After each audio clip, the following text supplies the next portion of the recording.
सांग माने नमस्ते जय जगन्नाथ। आज पवित्र गुंडीचा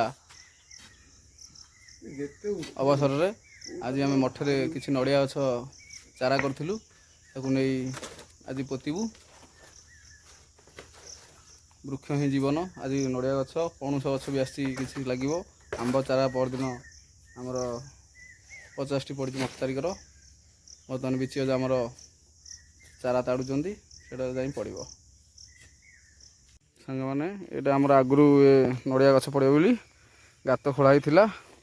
वर्षा दिन जंगल था पूरा कंटा बाउंश बुदा था। ये सब आम जेसीबी लगे सफा करी किसी गछ फांका जगह पकई बोली कमिटी पिला निष्पत्ति नहीं गछ सब आम बिच जगह सफा कर घास गुरा ये गोटे गात अच्छी से गोटे गात अच्छी एठी गोटे गात अच्छी 5टी गात अच्छी पड़ो 5टी नड़िया गछ कदली गछ भी आसी पड़ो। जय जगन्नाथ सांग मैंने देखो आमर प्रथम गछ रोपण चली लिची गछ सेपटे माटी पकाउंट मु गछ सीधा कर धरी आमर ओडिया घरे प्रथा अच्छी गुंडीचा आ बाहुड़े महाप्रभु जब श्रीमंदिर छाड़ी बड़दाण्ड को आसती से समय नड़िया गछ एवं गुआ गछ ये सब ठाकुरंकर शुभ कार्य गछ सब पड़े से हिसाब से आम आर वर्ष गुंडीचार गछ 5टी नड़िया पोती चारा हो 5टी गछ आम मठर सीताराम मठ बौलांगे आम से 5टी नड़िया गछ रोपण कर विश्वजा मो सागर अच्छा आउ ये गात सब आगुरी खोला होता मो भणजा हुंडार मोर 2 जन खोली सी बर्तमान तली पकई आम वर्षा वर्षी होगा तली पकईक आम विश्वजार मोर नड़िया गछ